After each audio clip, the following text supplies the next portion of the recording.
week in gaming. Bethesda bends the knee as Asher Shawarma beats them into submission, and Todd Howard announces all the games, all the things are coming.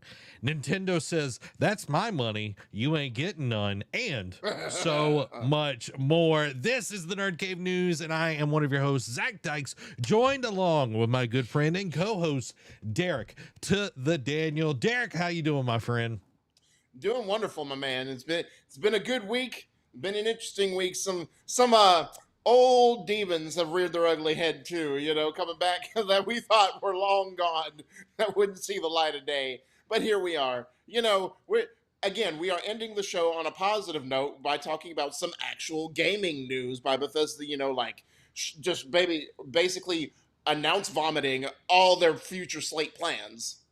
Yeah, and I'm just like, okay, we've gotten this once before when they announced originally Elder Scrolls 6 and Starfall.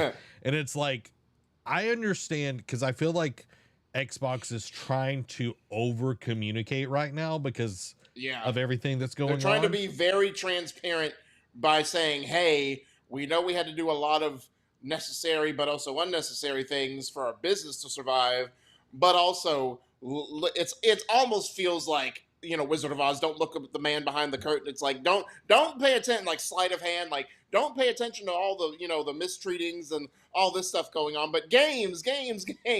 Yeah, it's like dangling the keys for the baby to stop crying. Hey, Gears of War's out in a few months. Gears of War's out in a few months. Come on. Focus on it. It's very true. Halo Campaign Evolves out soon. Tuesday. Going to play it Tuesday, Derek. Going to play it Tuesday. I finished Batman. So Tuesday, we're going to be jumping into Halo Campaign Evolved. I am excited about it. It did go live. I know reviews have been dropping today, so. Yeah, a lot of people say it's pretty good, but it's not like groundbreaking. Yeah. But it also had some launch troubles. Shocker. For the people that got like the whatever edition and everything, I don't even let's see, what was it?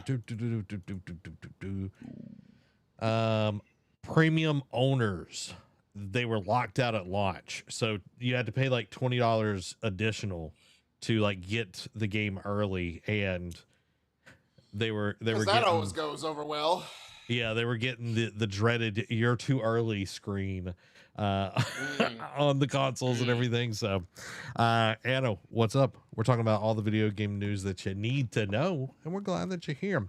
So yeah, next Tuesday we're jumping in regular release day for it, and we're gonna see how it's going.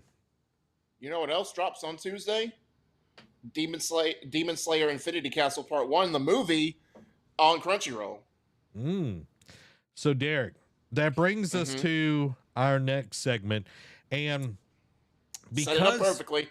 Because Derek sucks. Now, you see, you don't have to lead with all of this. You could have Because Derek sucks so much, y'all. Okay? We normally do what you playing, all right?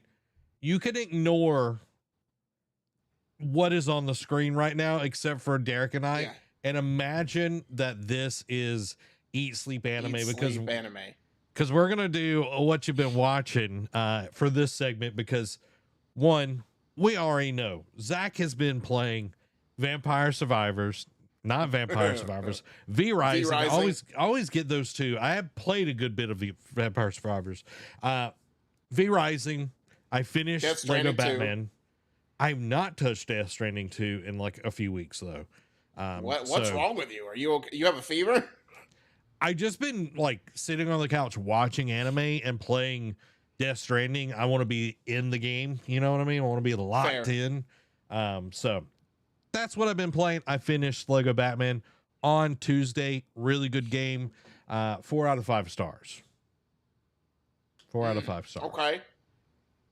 So, yeah, I suggest. I was actually playing it last night, doing all the little challenges, trying to get to 100%.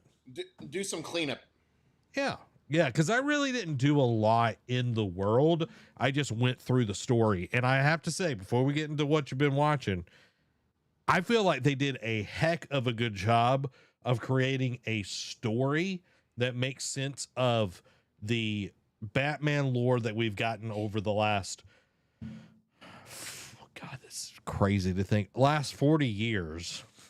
Wow. Yep. You know, close to 40 years. So 30, 37 years, 89, even like back in the 66, they even reference like Adam West Batman and all of that. So they did a really good job. I think it tells Batman in a probably the best way that's been told in a very, very long time. So Yeah. very excited about that. So Derek, Mm-hmm. we are now in what you've been watching, and we started watching a new show, and this show is Yep. absolutely gorgeous. Yep. It is just all like it draws you in. It makes it like, oh, this is going to be, you know, just simple, you know, Yeah. it's family, all Nah. of this. Nah. No, it's going to Nah. pull the heartstrings. It's going to gut you like a fish and feast on your innards. Smeagol is going, he's having a heyday of bashing the brains out of the fish. Okay. So what show are we talking about, Derek? We are talking about Jadugar, a witch in Mongolia. And, you know, we had talked about, you know, I talked with you about last week about how we really haven't, you know, because there's not been any like continuing shows that we can do, like, you know, how we did My Hero and Spy Family and, you know, JJK and all that kind of stuff throughout the seasons. And I'm like, there's really nothing, you know, that you like any continuing anime outside of that we both watched. You watched Mushoku Tensei, I haven't watched it yet. And I've seen some shows that you haven't yet. So it's like, what can we do? And we both, you know, I talked about Jadugar being one of the new shows I was going to pick up for the summer season, and it intrigued you as well. And it's done by, you know, I think what also helps is it's done by Science Saru, who animates Dandadan as well. So, you know, you could see some similarities in the animation styles, kind of. You know, Dandadan's a little bit different, but this, you know, and I can't remember too much about last year, but this year in particular has been seeing more anime do multi-episode drops, like for the first, like for the premiere. And you know, some of it's just like cool. I get a treat. You know, I get a present. Some shows drop 2, 3, 4 episodes on the first week, and I'm like, cool. You know, it's like Christmas again. But this one, I'm glad they did drop 2 episodes because, like you said, the first episode they, you know, it's like just introducing the world, introducing the characters, setting up, you know, the main character. I think it's Satara. Double check me on that one. I think it is Satara is like the main character. But you know, it's a beautiful, vibrant world. You know, and you know, pretty much it gives you like Aladdin vibes, just a little bit. You know, with like the streets and you know the people running about, like just trying to make a living, like you know, trying to survive, get a meal, that kind of thing. And then you know she gets captured and you know she's like, all right, we're gonna have you go in, you know, be sold off essentially to the prince of the kingdom, and she does not want any part of it. But then she gets to know the prince, and it's like, and like the people that you know his pretty much his royal court, and she's like, maybe it's not so bad here, maybe I can learn some things, you know, I just don't, this doesn't need to be my entire life, you know, I do want to go out and see the world type of thing. And you're like, okay, cool. And then it sets up some things at the end of episode 1. And yeah, it goes downhill from here.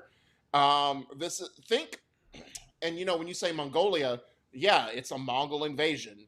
And this takes very much in like episode 2, like it goes kind of JJK for a minute because some of these characters that you get introduced to in episode 1, yeah, don't get attached is all I'm going to say. Just saying. And yeah, and yeah, I think that's one of the hard things about this because episode 1 and a good chunk of episode 2, you get attached, you see this family, and you were correct, it is Satara. Thank you. You see her journey because she's been orphaned and everything, and she becomes part of this family. And the way that they show her journey, because she's sold as like a slave, like she's essentially a slave and everything, but like she's the value of knowledge I think is done so well in this show, because it's the value of knowledge is shown on both sides of the coin, Yes. because the Mongolians, they're after knowledge as well in Sus, Yep. and but their ends are different. You know what I mean? Like Yep. the reason why is totally different, and their means about going about gaining knowledge is different.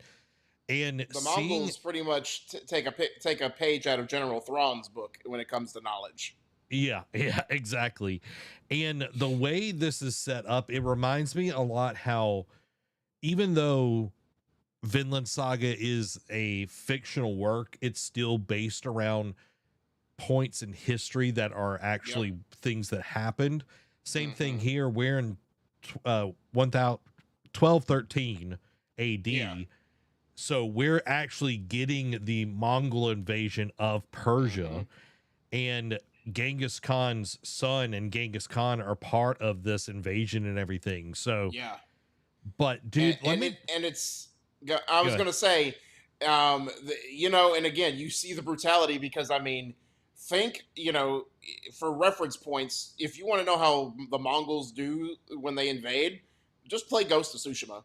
Just saying, because it is, Yeah. and like I'm seeing when I'm seeing things like when they're taking over the town and this and that, I'm just like, I'm thinking, oh man, this is straight out of Tsushima. Like I already have seen this before, and like this is very accurate, and I love it because Tsushima was very accurate to the invasion of Tsushima Island. Yeah. Yeah. And the thing that I loved about these first two episodes, it's like, yes, you are going to feel feelings. Like Yep. there's so much you're going to feel, from highs to lows, even some, when I say mids, it's just like you're getting sort of an everyday situation Yes. in this world and everything. But the art is Hmm. absolutely beautiful. Like the characters, and I think this is one of the reasons it kind of lulls you into this.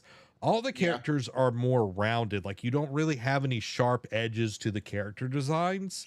True. So when the Mongolians show up, you're like, how bad is this going to actually be? And you're like, Right. holy crap. Okay, this is really bad. But and it's like you are really, you're just like, whoa, that was not what I was expecting from this art style. And it really reminds me of like Samurai Jack, with the way that they don't use like the outlines on the Yes. characters and even the environment and everything. So it makes it where it feels, when I say realistic, like it's like you would see stuff in like real life, but it has a very Correct. just warm, Amy was talking about this. It like it feels very warm, like they drew it on like not just like a white piece of paper, like everything was like on a warmer background, so everything Yeah. feels Yeah. like it's kind of like glowing, kind of like how with Batman the animated series they did it all on like black paper, so everything Right. felt darker. It feels like the opposite for this.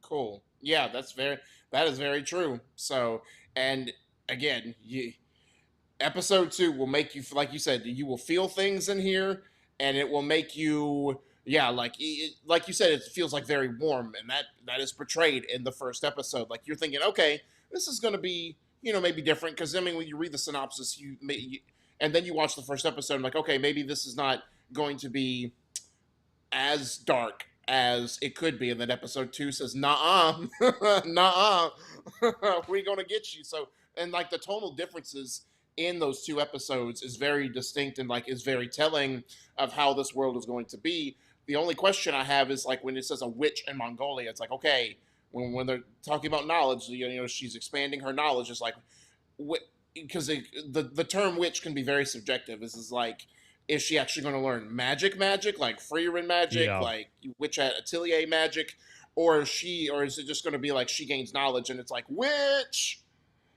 Yeah, I don't know. I kind of, I want it to be magical in that sense, but Yeah. I think it might be more grounded, where like she might be something with medicine, or um with like the Persian side of things.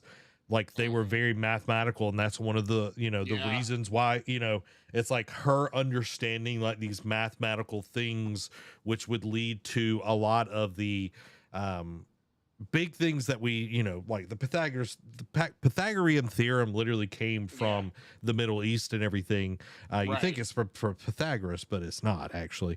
So it's like all of these things you're starting to see, and it's just like, okay, is that why she's a witch? Is like she has this knowledge that would be seen by other people as otherworldly, if that makes sense. Especially for her status too. You know what I mean?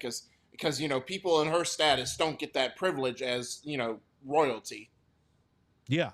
And y'all need to go watch it. It is so the music is beautiful, and just the juxtaposition between episode 1, where you see this beautiful town and just how lively it is. Like, I think they capture that so masterfully. And then episode 2, when they're coming out of the town and you're seeing it going back and forth, you're just like, you're just stunned watching. Like, Amy and I finished it and we were just like,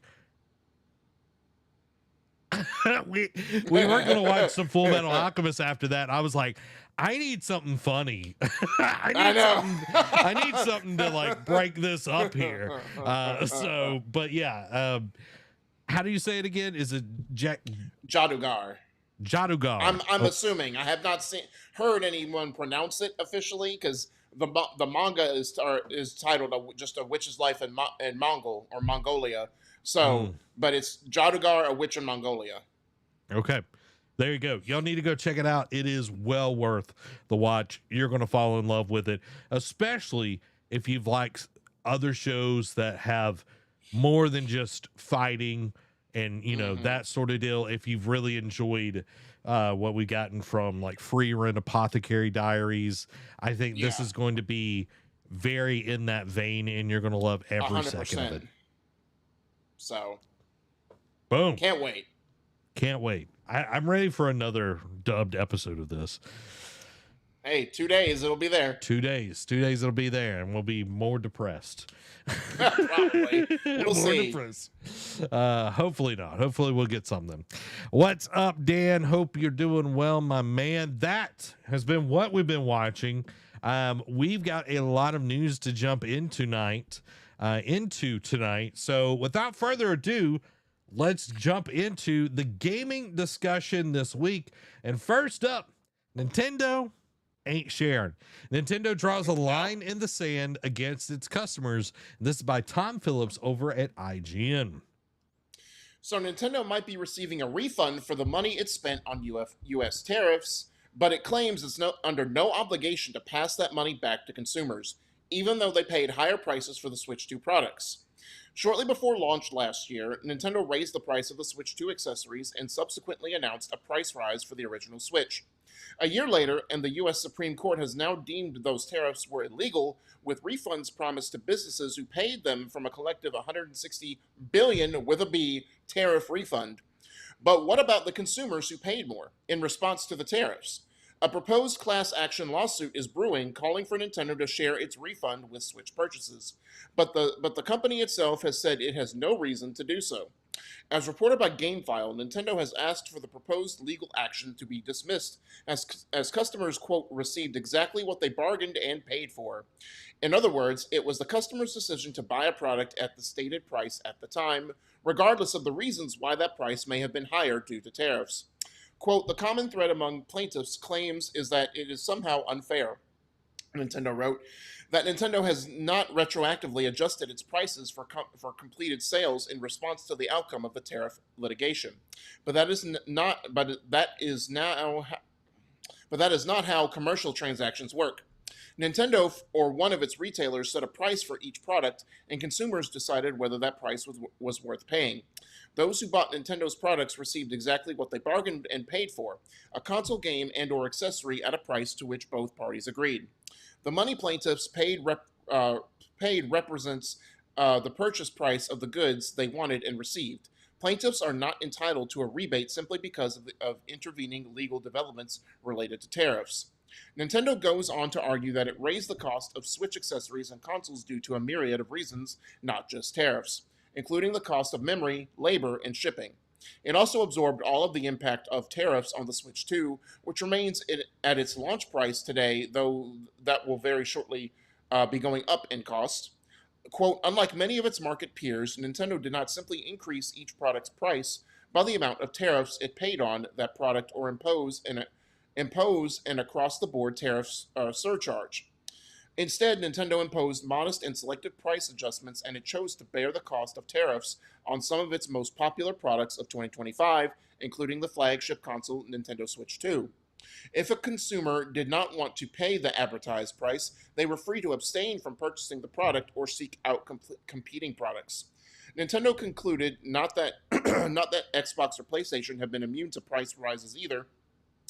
A judge will now rule on whether to allow the proposed class action suit to continue or side with Nintendo and have it dismissed. Now, Zach, obviously, this is very much this. I don't want to say it's a full blown WND, but it is pretty much in the realm of a WND. So, my thing, my thing is, I can see both sides to this, right? Because yes, it's no. It is stick with me now. You know what I mean? It's one of these stick with me now. It is in the similar vein of when scalpers, have something that is in very short supply and high demand, and they are charging triple, quadruple the price of what it normally retails for, and people agree to buy it. You don't hear those people complaining for a refund. You know what I mean? And the scalpers are just like, all right, well, you can wait. If you don't want to pay this price, you can wait. And that's kind of the stances Nintendo was taking. And I'm almost inclined to almost side with Nintendo on this because of scalper culture. Now, again, Nintendo's a multi-billion-dollar corporation. I get it. It's like you get another 160 billion in your pocket. It's like, what are you going to do with it? Type of deal. You're not going to lower the prices of those things because now you're using the memory loss issue as your next thing to keep the prices high. Now, yes, they have I know in a few months they're going to raise the price of the Switch 2, but they have kept the price of the Switch 2 the same since it launched over a year ago. That that is more than I think fair, for that kind of time in which we've seen Xbox raise its price 3 different times in less than a year span. Now, the consumer side, it's like, yeah, if you fought the tariffs and said like, hey, this ain't right, maybe we should be entitled, but we still paid for it. Like maybe we should at least get like a snippet of that. Like we're not asking for the whole 160 bill, but maybe just like a couple thousand, maybe just to like, or maybe like a couple hundred, just throw something back our way for the amount we paid for extra because of this, crap. I don't know I'm kind of torn between, like, I see both sides of the argument. Nintendo is coming off a little bit childish in this, like they're taking their ball and going home. It's like, nah, you paid for it, you agreed to it, like this is. But also, it's like it's not contractually obligated technically. I mean, you didn't sign saying that, you didn't hold them at gunpoint and say you will pay this price. But at the same time, the consumers, like again with everything going up and like tariffs running amok last year, and I think still kind of, but we haven't really talked about it because of memory loss. Maybe it's just a diversion to hold, we're not going to speculate on this. We're not going to go that route. I don't know, Zach, what is your stance on this? It is very difficult as a company. Yeah. To get this kind of windfall and get the money back that you've been charged for tariffs. Okay. Yep. That is difficult. They had to pay their amazing legal team to go out there and get this money back for them. Yes. It is the consumer's decision to buy something at a increased price, especially when it is a luxury item. It is not something that is necessary for human existence. Okay. Yeah. Now, to say that Nintendo does not have to pay anything back. Okay. Yeah. They don't. All right. That's just the fact. Yeah. And I, as a consumer, also am like, man, I know that they had kind of a boon of Switch 1 sales before Yeah. like prices went up and all of that kind of deal. And I don't know how much like they sold during that time when things were being tariffed and all of that. I don't, I hate to side with the corporation here. There's no leg to stand on. It's like, it went up in price. We're not, class action lawsuit against the oil companies. We're not doing that against I was just eggs. about to say, like, we're not doing that out of against all anybody. Out of all the stances that you could take, like much bigger companies that you could go after, you decide to go after an international company, a gaming company, a luxury company, and it's always the stuff that it's always involving entertainment because we want to be entertained, and it's like we don't want to pay even though we put the price on the premium price on what we pay for entertainment, we also don't want to pay that price essentially, and it's a weird it's always like the arts, you know what I mean, like kind of a weird correlation, but what's always the first thing, like when you have budget cuts at a school district? Cut the arts, like, and it's like, no, we should do that because that's the only thing that the students feel like they're free and get to express themselves in, to an extent. But then you're cutting that, and it's like luxury. It's like, we love being entertained. We want to watch sports, play video games, all this, but we don't want to pay these prices. And it's like, well, do you want to be entertained or not? Like, this is how it is. This is what the market dictates, and the market has spoken into existence for what the entertainment should be.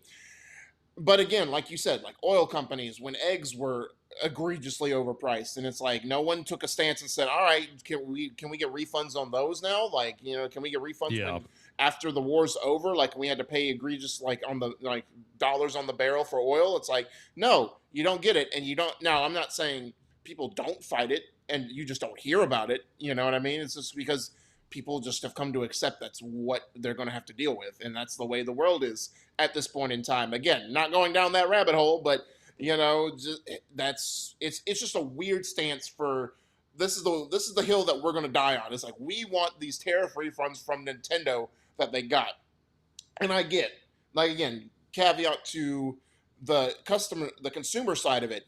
Yes, in a world where everything like Xbox and PlayStation are going to be close to about $1,000, or $1,000 for their systems when they go up for the most recent price increase. Games are $80. Like, the new systems are probably going to come out at $1,500. Like, Steam Machine is going to be egregiously priced, and all of this. Like, yes, should we put our foot down on some of these things? Yes, I'm not saying no to that. And I think just all the frustration and like seeing all the layoffs and all the game cancellations, and like, a game sells well at launch, but we still have layoffs. And it's like, okay, I get it. Everything's boiling over. It's spilling over from the pot, and we should put our foot down about something.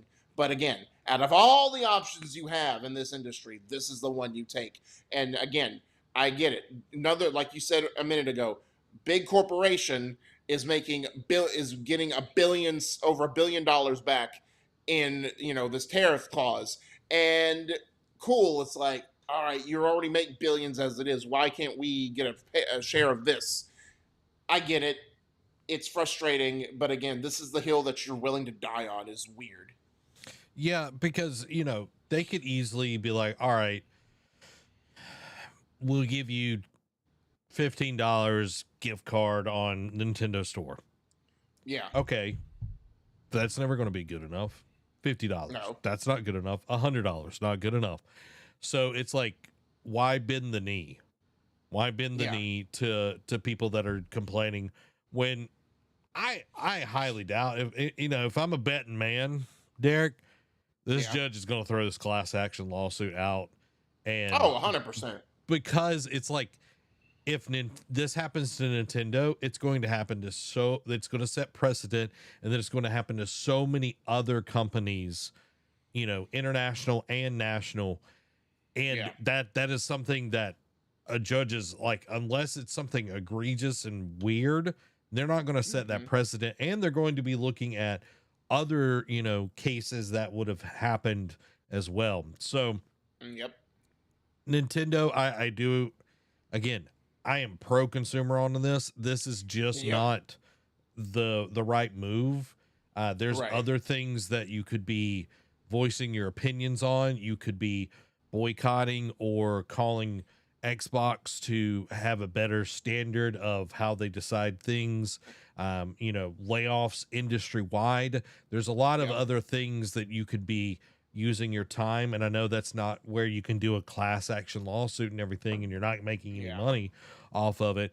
But when you get down to it, it's like, where are you going to put your efforts in? And this is not something that's going to bear fruit. The juice is not worth the squeeze. And even, just to say this, Nintendo did take a lot of the cost up front to be able to keep the Switch 2 at its price until September of this year when it goes up.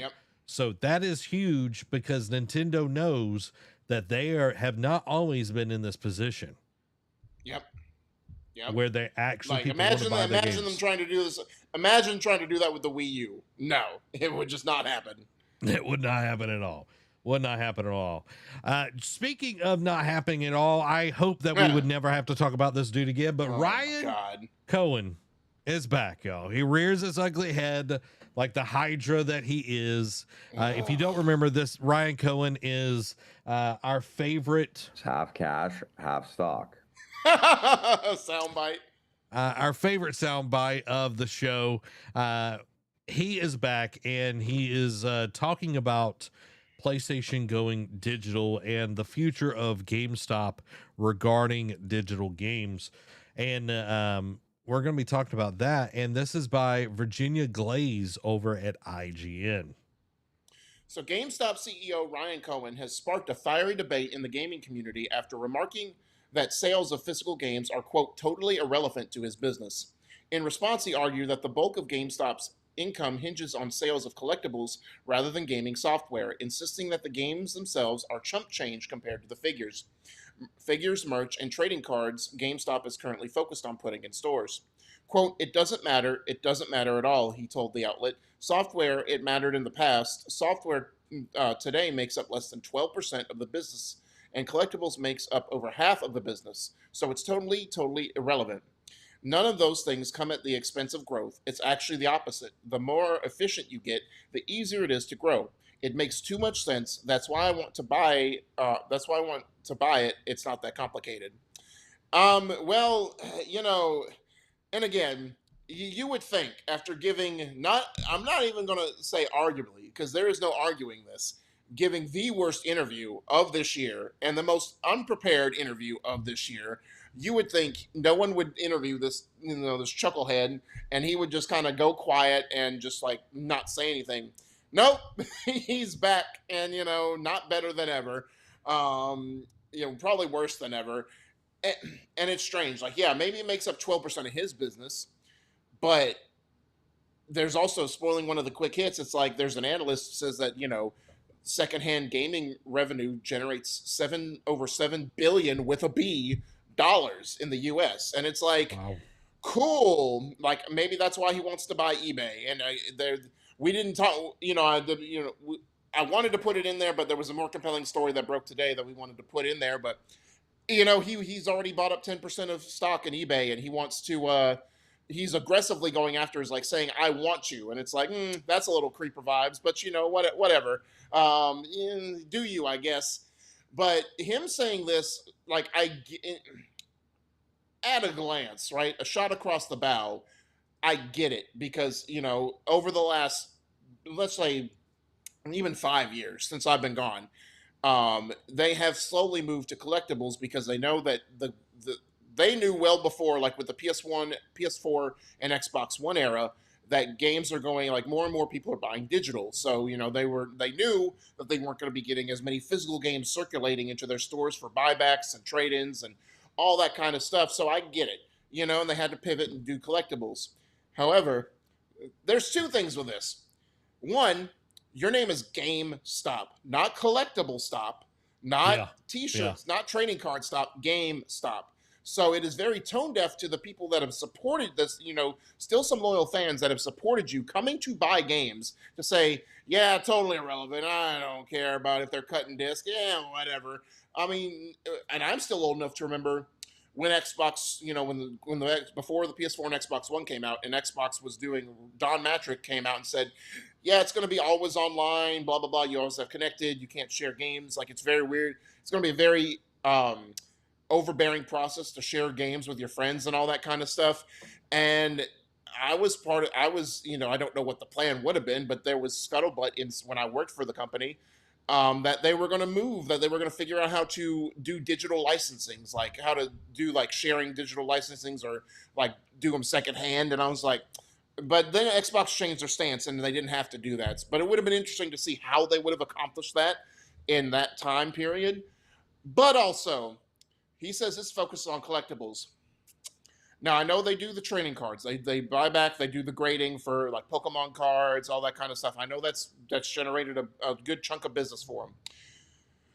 But what is one of their top selling ones? Funko Pops. And what did we report on? What was it? Late last year, earlier this year? Yeah, last Funko year. may not have enough money to last another year, and they might be going under. So if that goes, there goes a big chunk of your collectible business. Now I'm not here to scoff, because I bought some t-shirts as well, but your t-shirts are pretty generic in all broadest sense of the term. It's not, and a lot of your other like figures and whatnot, I mean, you could find better quality for, the same price on a lot of websites. So a lot of your other collectibles ain't really that game changing. Like, it's convenient, especially if you got like GameStop exclusive rights to get these figures earlier than other retailers. Cool. Do you? At the same time, your main thing, at the same time, your biggest cash cow may not be having any cash within the next within the next year. It may be going under. And what's going to do that to your business? Like, I'm sure that makes it, like, if you say gaming just makes up 12% of your business, what business does Funko Pop make? I'm sure that, because I would have a regular customer who would pre-order Funko Pops left and right. Like, they would announce a new line, he'd be back in, and then 2 days later they would announce another new line of Funko Pops from this genre or whatever. He'd be back in to pre-order those. So yeah, like, Funko brings in a lot of business for them, and it's tone deaf to say physical, like, disc going away doesn't matter for you. It's like, okay, dude, like, and I think he's saying that because, again, he is going so aggressive for eBay. Like, he's pretty much just like, you will be mine. Like, it's like very predatory, like very very weird vibes on that, because he's like, oh, you don't want to take our business deal, even though it's not a business deal. Like, go watch just the first 6 minutes of that interview, and you will have a brain aneurysm like we did watching that. But maybe he's saying that because he figures he will get eBay one way or another. And I'm like, dude, I think you are overvaluing your efforts way too much. Yeah. For me, I think this is one of those weird things. Weird GameStop decisions. Weird game, yeah. But just the quote, it doesn't really matter. It doesn't matter at all. Like, when you have to say things multiple times. Twice. Yeah. Even where it was like, none of these things come at the expense of growth. So it's totally irrelevant. And then the more efficient you get, the easier it is to grow. GameStop is not efficient. GameStop is the most inefficient thing that we have in the American system, other than our government. I mean, when you have to do a trade anything day where you could bring in taxidermied animals and then like tell your employees that they have to wear hazmat suits because of the weird stuff people might bring in, just to get an influx of cash and get a tax write-off in the event that Funko does go under, that you're not efficient at all. Yeah, and if I was them, I do think if they could get into digital sales, I think that would be a good thing for them. Yeah. It would be a good place of revenue, but they have to be something like GOG, which is, do you know what GOG is, Derek? I know you're not. I've heard the term. I don't remember what it stands for. Okay, I don't know what it stands for either, but it is a DRM free place where you can buy a game and it's yours. So you're not doing like Steam or anything like that. It's literally you buy it and it's yours. You don't have to worry about it. Arkham bundle. I was seeing this earlier. It literally got all of them, Derek. Even because Steam didn't have Arkham Origins in there, but you can get it for $16. Heck yeah. So yeah, it's where it's DRM free. There's no activation or online connection or anything like that. If GameStop could step into this, which they're not going to, because Ryan Cohen wants to do the eBay side of things. And it's like, you already don't want to deal with like physical stuff, and then you're going to buy eBay. You know what I mean? And it doesn't compute on what they're wanting, and what they're doing are just like totally different things. So this would be the way to go if they were going to do a digital version of it. And we might see more companies start up their own, but they're going to be competing against Steam, and going to be competing up against GOG.com, because this is like the second biggest one. Because Steam, you actually have to still like sign in and connect to the internet and all of that kind of stuff. So like, this is the one that's reputable. That's one thing. Because it's hard to be reputable when you're getting keys and all of that. So I think this is him just trying to be like, hey, there's no problem here, y'all. No problem here at all. Don't, nothing wrong. This is not going to affect our business at all. Yeah. And then they're going to close another, couple thousand stores. You know what I mean? Yeah. And when gaming makes up 12% of your whole thing, and like you said, GameStop, but only 12% of your stuff is games. Yeah. GameStop is not setting the world on fire. Let's just say that. Speaking, he's trying. He thinks it is, and he thinks it's worth more. It's this industry juggernaut, and it's not. No, he's setting the building on fire with himself in it, and he's going to asphyxiate from no oxygen after a while. So the flames won't kill you; it's the lack of oxygen. Yeah, which he already gets a lack of oxygen to the brain, as you can tell by that interview. But I digress. It's the old adage. It's half cash, half stock. Greatest soundbite of 2026. Derek, let's talk about our next story, and that is Baldur's Gate and D&D. That's not the right one. Let's find the right one. There we go. That's the right one. Okay. Baldur's Gate and D&D owner Hasbro is down $56 million with an M, and this is by Anthony McGlynn at Games Radar.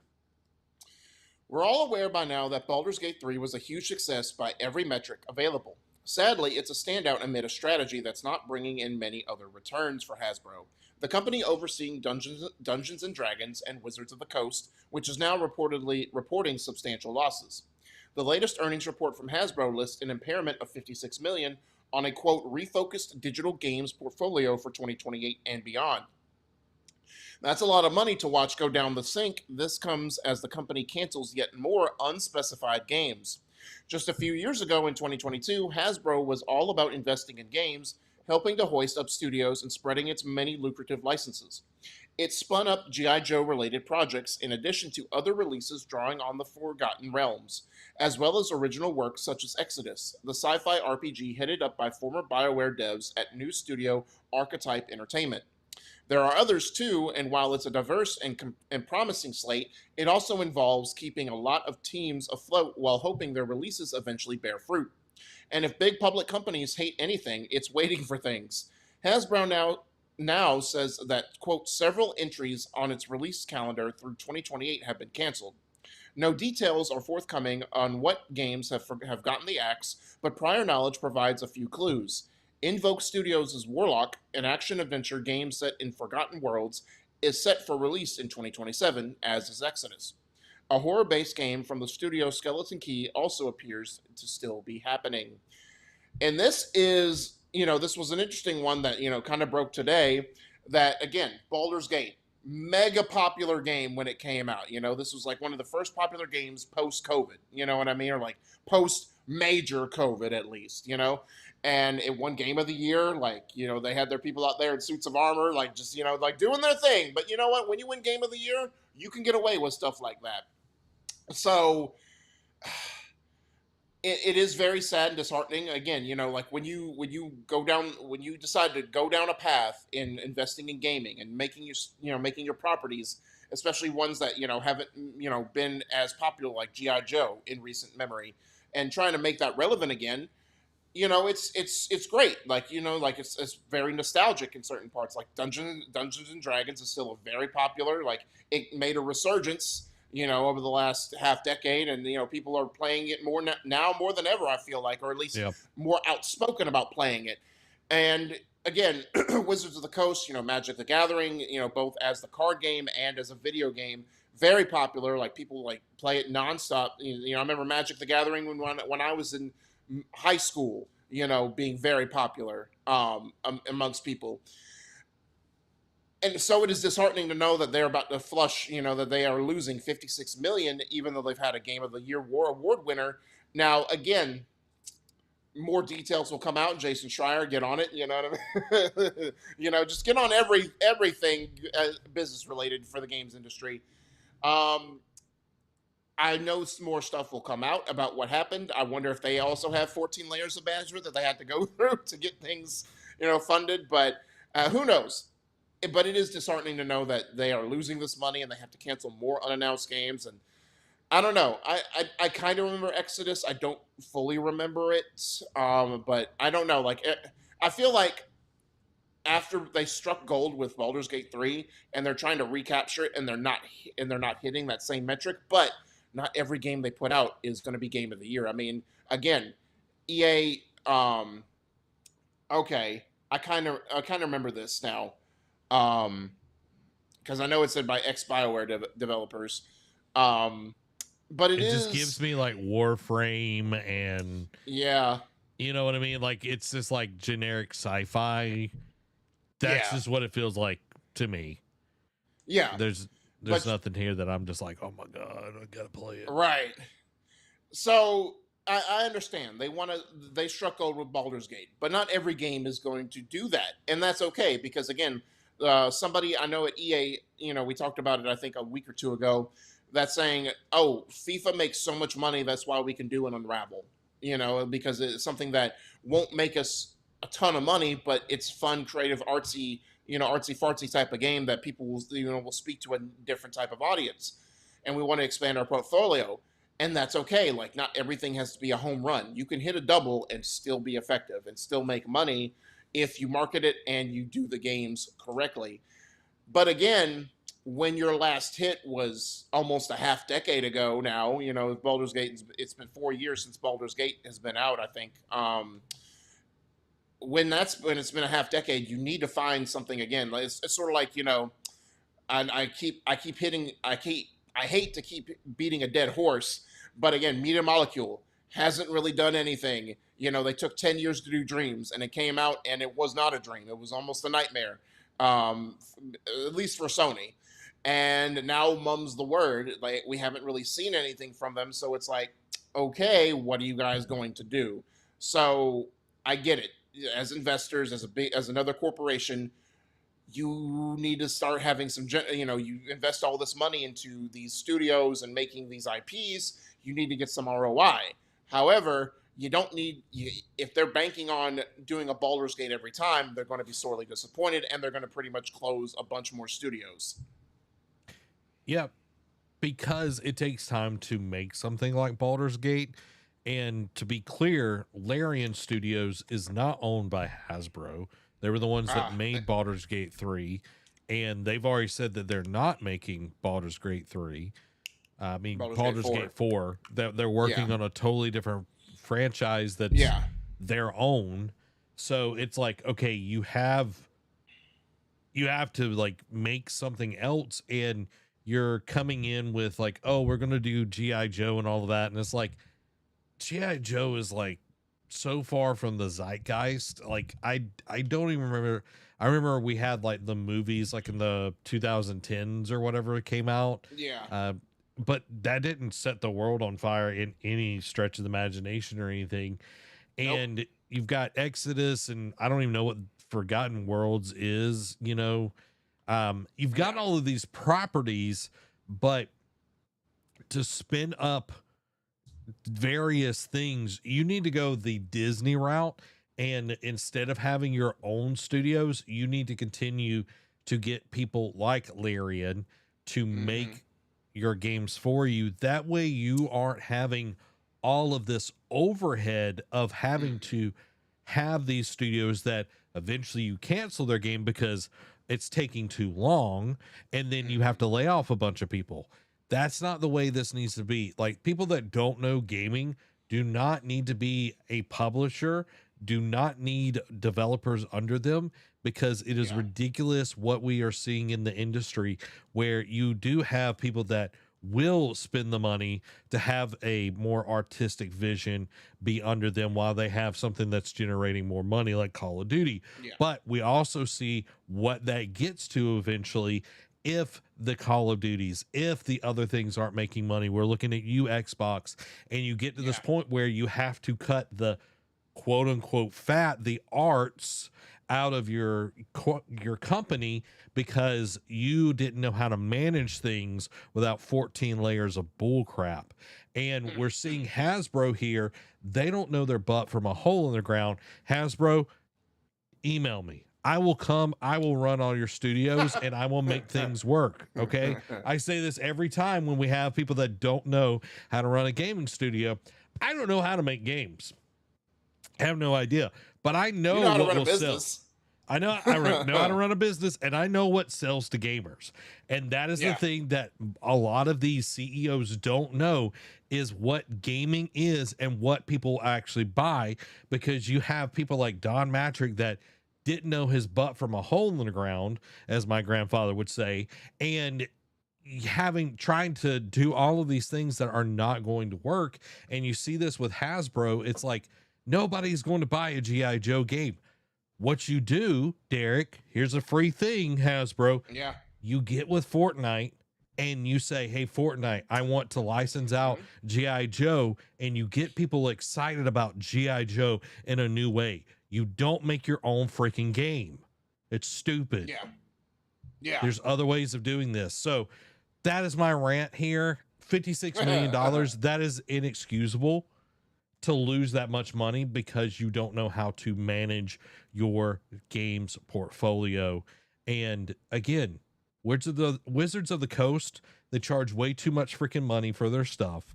They're nickel and diming people. They're constantly wanting more people to buy, and they've been bad recently of just putting out kind of slop in their D&D side of things with their guides and all of that. You got to do better. Do better, okay? That's just the end of it all. Hi as Wu-Tang. Yeah, I was going to address that too. They did not make Sackboy's Big Adventure. That was Sumo Digital. Sumo Digital made that while they were finishing up on Dream support, I guess. I forget the whole timeline of that, but Sumo Digital did Sackboy's Big Adventure, which Sumo Digital almost has done as many Sackboy or Little Big Planet games as Media Molecule, but that's none of my business. Yeah. Sad times. You know what's not sad is by hitting that like button right now. You can make myself very happy. Okay. I might not be working for Hasbro, but I could.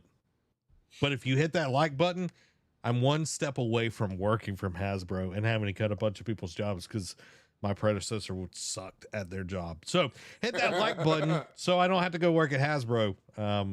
Maybe I'll get a golden parachute. What do you think, Derek? Do you think I can get a golden parachute at Hasbro? Oh, 100%. If that sleazebag Bobby Kotick can get, a golden parachute, you definitely can. That's what I'm talking about. Not golden handcuffs. I don't want golden handcuffs. I want that parachute. No. You know what I mean? I want to be able to retire in Tahiti and, be able to read manga and watch anime and play video games all day. Not have to worry about money. Not have to worry about, can I order DoorDash tonight or not? Exactly. I don't know if they got DoorDash in Tahiti, but I'm hoping that they do. They'll have some equivalent. They'll have something. They'll have something. Speaking of having something, Bethesda is talking about its future, and there's some good possibilities, but I have to temper everybody on this. Yeah. The last time Bethesda showed their hand at a lot of different projects, yeah, we're still waiting on one of those games. Not out. Yeah, we're still waiting on some of those games. So, yeah, this is by Marcus Stewart over at Game Informer.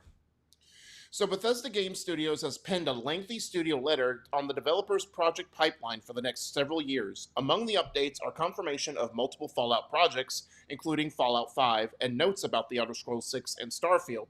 Bethesda details the future of Fallout, confirming that Fallout 5 is currently in pre-production, saying it, quote, remains our long-range destination. This echoes a similar statement made in 2022 when he said Fallout 5 would arrive after The Elder Scrolls 6, which will likely still be the case. The game is being developed using Creation Engine 3, Bethesda's next-generation game engine that will also power The Elder Scrolls 6. Additionally, multiple other Fallout projects are in the works. Bethesda confirms it is developing remasters of Fallout 3 and Fallout New Vegas, the former of which was leaked in court documents back in 2023. There are no release windows for these remasters, however. Fallout 76 will receive its next major expansion in 2027, called Raven Rock, a prequel story to Fallout 3. Fallout Shelter will receive new seasons, while Bethesda teases the unscripted TV adaptation of the mobile game that's currently in development at Amazon. In the last Fallout-related update, Bethesda confirmed it is working with Obsidian Entertainment on a new Fallout game, corroborating an earlier report that Obsidian had been mandated to pivot to this project, canceling an Avowed sequel in the process. Bethesda's next big project is The Elder Scrolls 6, a project it describes as, quote, our primary development focus today, with the majority of our team currently working on the next chapter of the franchise. The next chapter is on the way. We're where we plan to be, loving how it looks and playing it every day, Bethesda writes. As for Bethesda's newest IP, Starfield, the team is not done with that universe. He states that Year 3 of the game will bring new stories, further gameplay improvements, and more as Bethesda prepares to launch new Starfield content, or Starborn content, I think that's what it's called, in 2027. Now, again, some of this, especially with like the Fallout, like just Fallout 5, Fallout 3, and New Vegas Remastered, those were, I think, some of like they kind of got Ubisoft with this in a sense, because it's like the worst kept secret, because stuff kept getting like rumored and leaked and everything. So it was like the inevitable, like, okay, cool, you've just made it official. Like, we already knew these were things. You just said, okay, we are from our mouth to you, to your ears, we are saying it's a real thing. It felt like Donald Trump announcing that he was running for re-election the last time. Yeah. It was like, we already know, dog. We already know, dog. Like, cool, no thanks, surprise. I guess. Like, no surprise. Going to be running again. I'm here, America. We're gonna make it great again. Again, make it great again. The sequel. So part two. That's French. It's gonna be huge. It's gonna be huge. But again, and again, you know, Obsidian pivoting to work on this Fallout project. You know, again, we kind of already were hinted at that. You know, when we talked about it a week or two ago. Yeah. Will it be New Vegas 2? Will it be whatever? Only time will tell. But again, I like how they insert about Elder Scrolls 6. It's like remains our focus, and like it's been your focus for the last, you know, couple of years. I know Starfield was like their next big thing, but this is why you don't announce a game like, and I know it's few and far between. Like, I remember Square Enix like announcing JRPGs and like 10 years out, and everyone's like, hey, can you stop doing this? Like, can you announce a game closer to release? Because we're tired of waiting for it. And, you know, and then getting all this hype and anticipation, and then it doesn't live up to expectations, or our expectations, no matter how skewed they are. Yeah.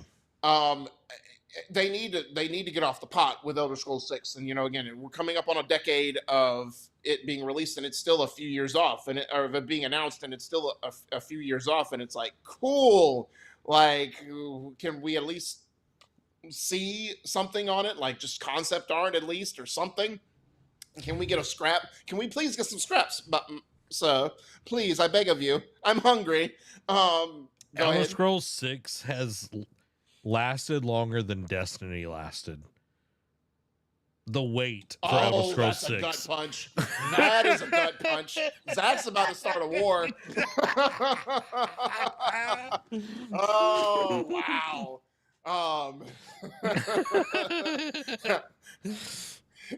I think back to this old Elder Scrolls 6 has been in development longer than the Confederacy. Yeah. So, please, sir, please, have some more. Exactly. How can you have any pudding if you don't eat your meat? You know what I mean? True. You know, it's like you can't get dessert if you don't eat your vegetables. As we were always told growing up. I digress. Cool. Like the positives are from this is like, cool, we are getting a Fallout 3 remastered. I know people love that game to death. New Vegas as well. People love that game to the to heaven and back. Fallout 5 being a thing, going to be the next thing after Elder Scrolls 6. We'll see that in probably 2045. You know what I mean? Like, hopefully not. Like with Asha Sharma, wanting to get out games at a faster pace. I do like that they're telling the fans, like, no matter how, I don't know how big the fan base is anymore, that's like, hey, Fallout Shelter, we haven't forgotten about you. We're going to give you updates. I forgot about the TV adaptation that they were doing. I remember I remember talking about, I think it was like a quick hit or something like that, but I forgot that it was in development as a TV adaptation. Cool to, that they haven't forgotten about that, because most companies with a game that size is like, after a few years, we're just gonna sunset it, not talk about it anymore. Starfield, as muddled and underwhelming as that has been since it launched, that the fact that they're still trying to like give it life and give it a chance, a la No Man's Sky type of thing, is a good thing to see. But again, I don't mean to damper all of this, because talking about video games is like, I'm glad we're talking about video game in the works, or video games currently these last couple weeks, instead of just talking about layoffs or closures or bad business decisions and whatnot. But we got to address the elephant in the room. This is coming off the back of 1,600 people being laid off at Xbox, another 1,600 in the works at some point down the road, and Bethesda and their game studios were gutted in a lot of places. ZeniMax and id were the worst offenders. Obsidian was no stranger to layoffs as well. But you gotta wonder, because there's scuttlebutt saying that like, oh well, how are they going to make the games they did? And it's like, oh, we're fine. It's like, are you sure you're going to be fine making games going forward with the size of this team that you have now? This is coming off the heels of all of this. Is this just to quiet the naysayers, to shut up the fans? It's like, hey, we've had a lot of negative, but here, like, look, a sleight of hand type of thing. Like, look at here, like, look at the dangling keys. Like, you gotta have that in the back of your mind. Is like, were these announcements? Because this also feels like, and again, I know there was some, there's a stigma to the E3 that Bethesda had when they announced Elder Scrolls 6. Like, they probably wanted to avoid that, because Elder Scrolls 6 is not even, they haven't even shown anything other than a title screen. And for them to announce a Fallout 5 at like an event would just be weird, and it would be, tone deaf in my opinion. But this feels like in Marvel's heyday, right? When they were announcing Phase 3, like the epilogue to, or like the last lap to the Infinity War saga. When they were announcing it, they had this big production song and dance, and everyone, like, they had people in the theater, everyone went crazy. And then this is before, when it was just the DCEU, the extended universe, before James Gunn took over. when they did a conference call and just said, "Oh, this is going to be our slate that we planned out. No pomp and circumstance, no fanfare, no whatsoever." They just kind of did it to like a fart in the wind type of deal. And this kind of feels very similar. Like, yes, again, we've gotten rumors and leaks about a lot of their projects that they announced in this letter, but it also feels very like DCEU, where they just kind of like were announced vomited just what they're like, a bunch of projects they're working on with no plan in sight, no roadmap other than Fallout 5 coming out after Elder Scrolls 6. And it makes you wonder, it's like, how dedicated are they going to be to this? Like, how excited are people going to be to get this, knowing that Asha Sharma is basically putting a proverbial gun to their head, and it's like, look, y'all have to start producing or y'all are next. Yeah. It definitely feels like they are like, this is our wish list of things that we want to do. Yeah. And until I see more concrete, evidence that things are actually getting done in a timely fashion, we'll see. I know Oblivion's remaster came out and we didn't really know anything. We had a little hints like a few months before, and then it came out. So with Obsidian no longer working on Avowed or really anything that they are making there, it's just going to be like a Fallout studio at the moment.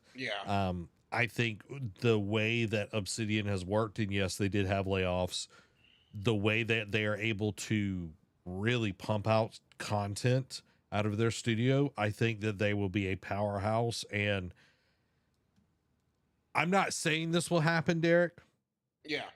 But this could happen. Obsidian replaces Bethesda in the hierarchy of things, because I feel like Asha is going to care more about things getting done than what has been the past and all of this kind of stuff. She does not care about the past. No. And they, you're talking about getting things done. I mean, again, we all have our opinions about the 3 games they put out last year, but they put out 3 games in a single calendar year. And that's that's stuff getting done. Like, they put it one in the front, one at the end, and I think there was probably one in the Grounded was summer. Grounded 2 was summer, like the early access anyway, and then Outer Worlds 2 was in the fall. So they put beginning, middle, end. They had 3 game releases, and again, none of them were like not home runs. They were doubles for a lot of them. Maybe one triple that in there, but they got it done. They got their games out. They didn't delay anything. And Asha's like, hey, if we partner you with someone who can help you out, like maybe increase the quality of the games you make, or have you help them get out a bigger budget game that you can let the bones of, that'll do. And I'm much rather be efficient than, having to be like, take forever and make it an 8 out of 10. Done is better than perfect, and let's be honest, Bethesda isn't known for making perfect games. They've got the buggiest, jankiest things out there. So I mean, when you make a tongue-in-cheek joke at your own like E3 conference about how buggy your games are, you know what you are. Yeah. So it's like, okay, Obsidian, I could see replacing or being higher on the pecking order than that. I do want to look at a few numbers here. I asked Claude like how many active users we have for Fallout Shelter, because I remember when it came out before Fallout 4, and it actually did really well. Like, it was pretty big. And these are only Steam numbers, okay? This is not including Android, iOS, anything like that. Current is between 2,000 and 4,000 concurrent on Steam. So there's still people playing, but it's not like crazy. Not what it was in its heyday. Yeah, the peak was 42,500. Wow. Wow. It is a pretty big drop off, but I think this is going to be like them making the show. It's a little too late. It's like the Among Us show that came out.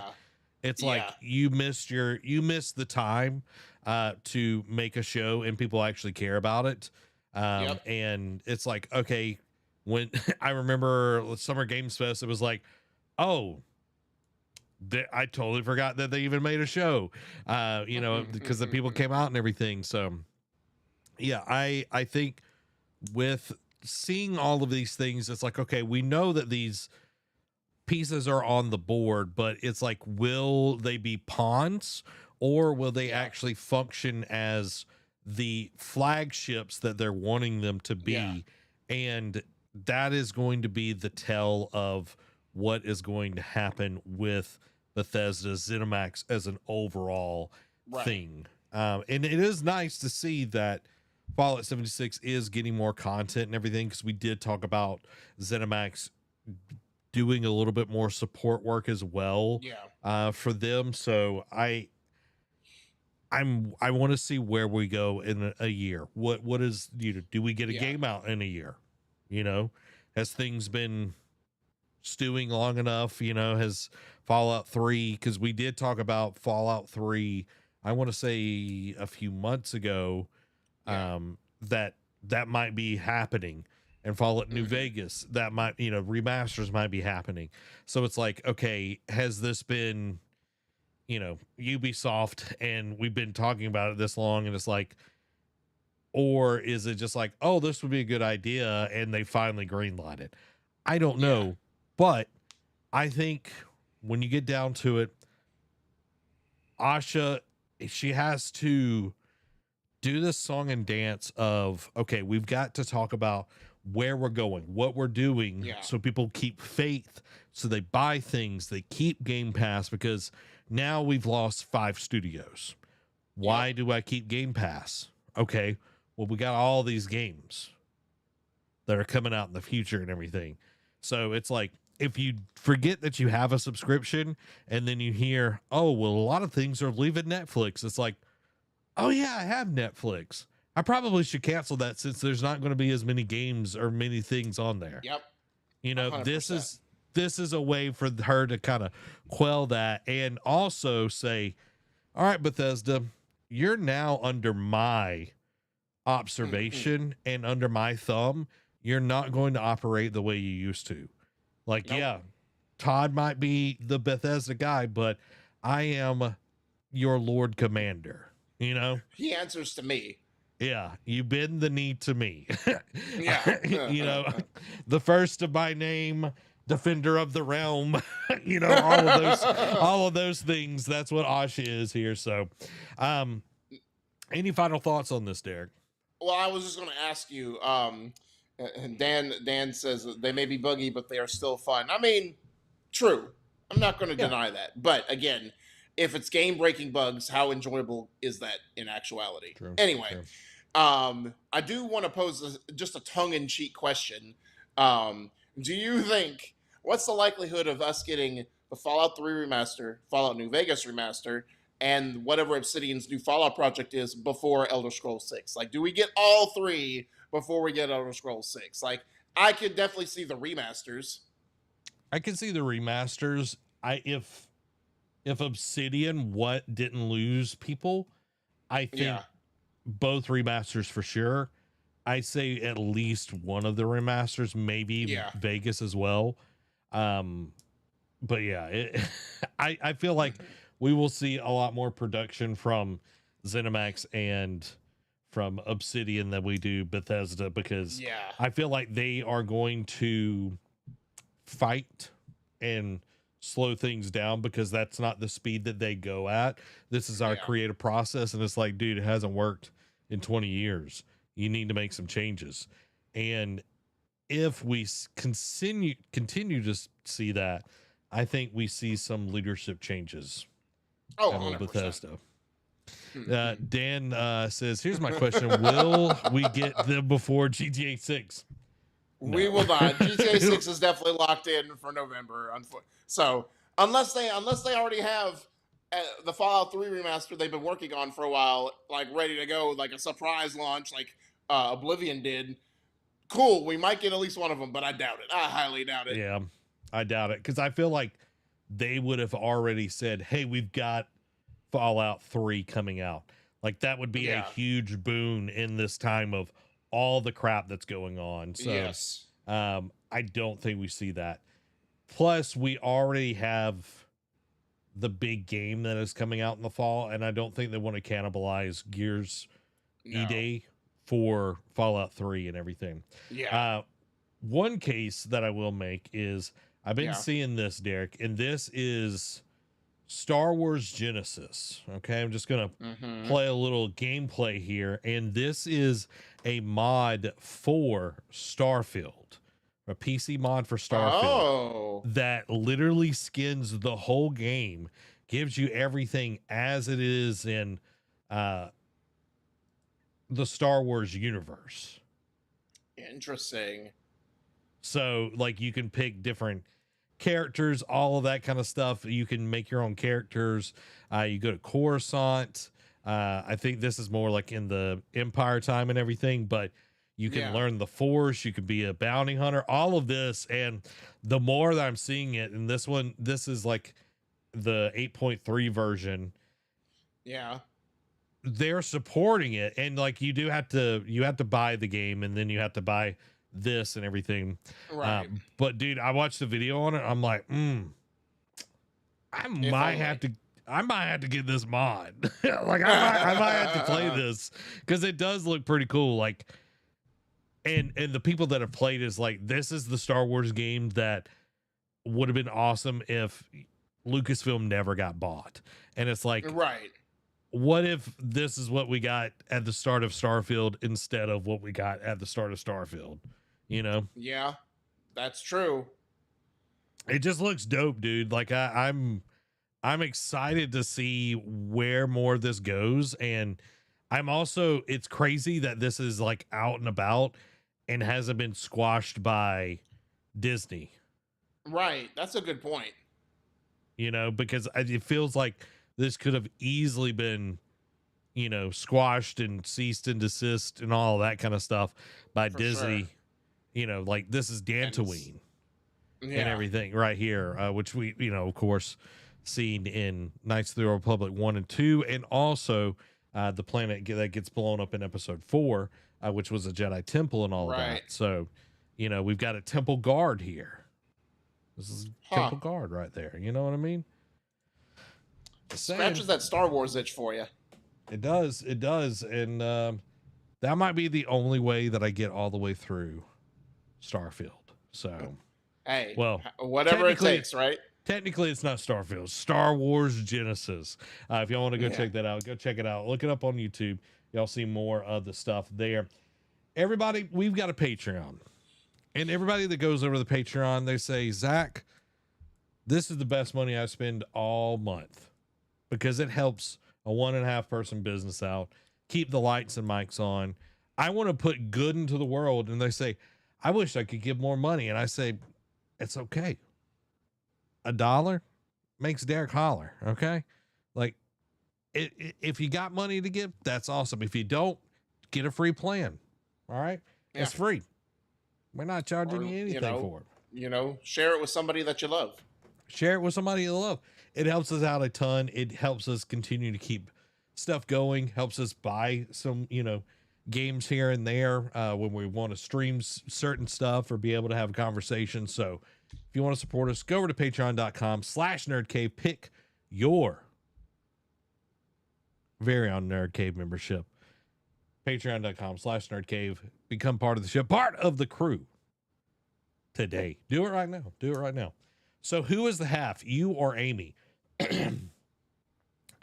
I'm the one. Derek is the half. Yeah, I was gonna say the two. It should be the two people that are on the screen right now. So I'm always the half by default. Derek's always the half by default. So, you know, I'm glad that he's my half. Amy is my whole though. Amy is the one that makes me whole. So, but Derek he's always there. He's always there. Is like a good punching bag. You know what I mean? Wow.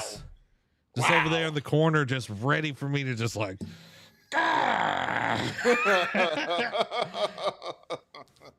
You know. And then but little does he know I'm Jared. You hit me and nothing happens. I'm just like, pathetic. Yeah. But did he win the Tournament of Power? He almost did. Almost is only good with horseshoes and hand grenades. Yeah, you always lose to the power of friendship. Let's just, it's whatever. Exactly. The power of friendship. Derek, with the power of friendship, let's go through these Patreon quick hits. So starting off, The Blood of Dawnwalker has gone gold ahead of its September launch. Following that, The Blood of Dawnwalker will get a physical release on disc that includes the full game. Kind of a little tongue-in-cheek jab to Sony there. The Blood of Dawnwalker director confirms save data can be transferred to future games. The Witcher remake shouldn't be open world, says lead story designer on the original 2007 game. Assassin's Creed Black Flag Resynced New Game Plus mode is in development.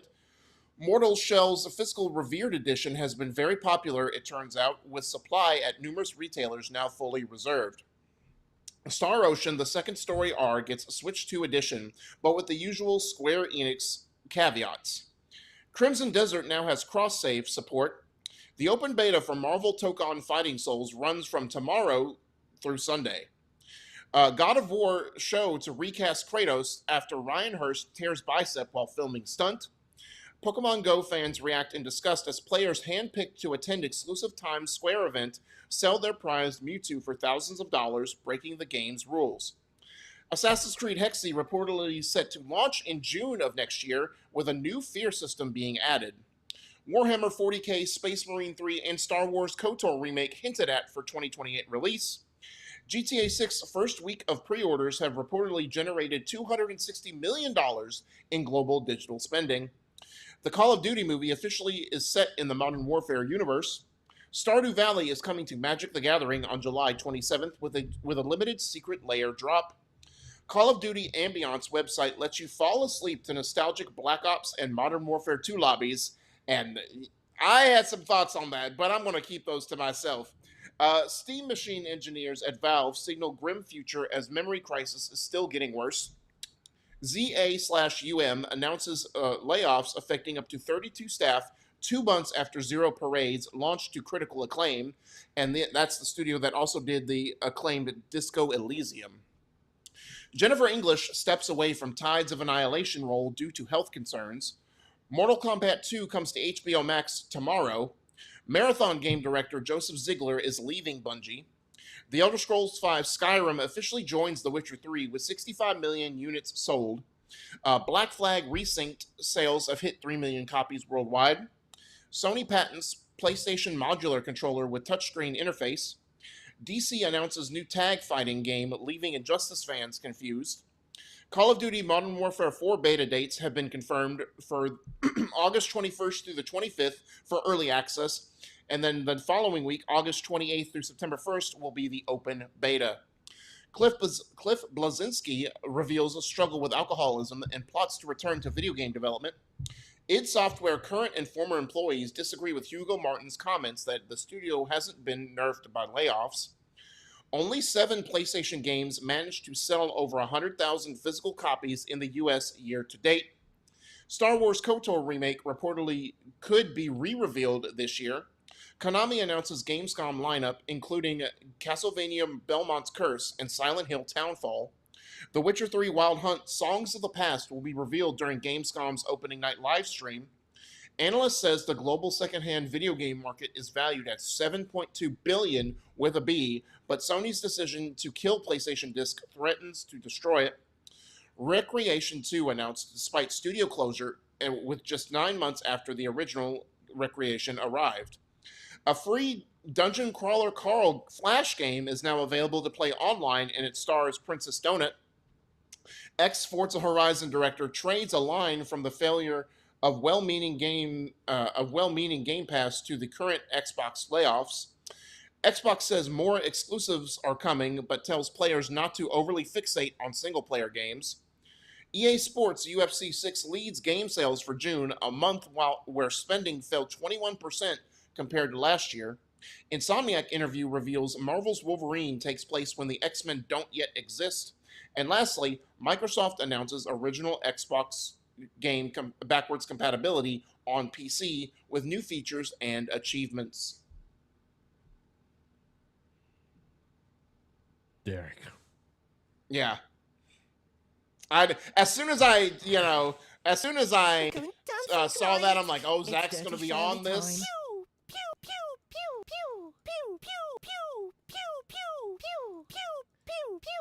It's not very accurate, I will tell you that.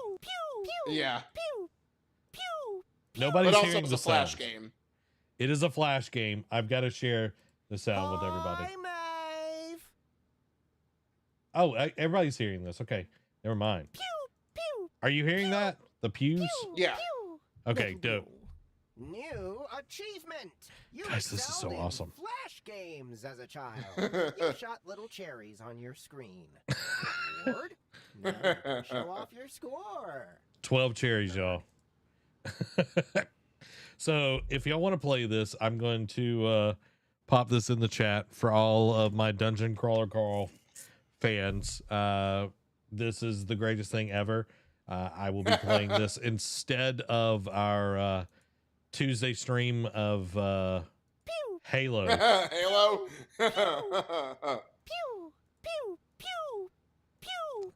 Derek's like, do we finish the show? No. We're all stuck here now. The lighting, Derek. The lighting. No. Dancing tonight. It's Dirty Shirley time. Yeah, it's not as accurate as I want it to be, but That'll be all. Again, 21, Flash game. baby. Achievement. You excelled in Flash games as a child. You shot Thank you, little Jeff. cherries on your screen. Thank you, Jeff. I appreciate it. Derek, great Yeah. show tonight. I did want to say the Jennifer English thing. I hope she gets better. She is going to be still too. attached to the project, apparently, as an advisory role. But they are going to be, I think they are, she like kind of put somebody into her position, like, hey, this person should take over and everything. This is Yeah. a game that I'm actually really excited for because it is like a, Right. we saw like some really cool gameplay at Summer Games Fest. It's Yep. like Arthurian legend stuff and all of that. So I am really, really excited about that game. And I do hope the Game Awards best voice actor, well, best actor. Yeah, she got best actor last year for Mael. So I hope her a good and fast recovery. Yep. Cliff Blazinski. I watched a video on him the other day and like his rise and all of that.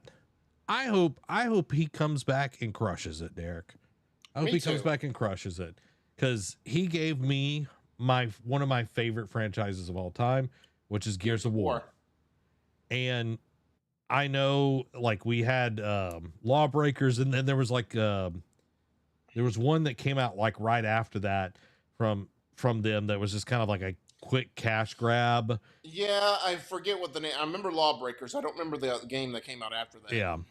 It's like, okay, you had 2 duds, but you had 3 amazing games, you know, that literally set the Xbox 360 on fire. So Yeah.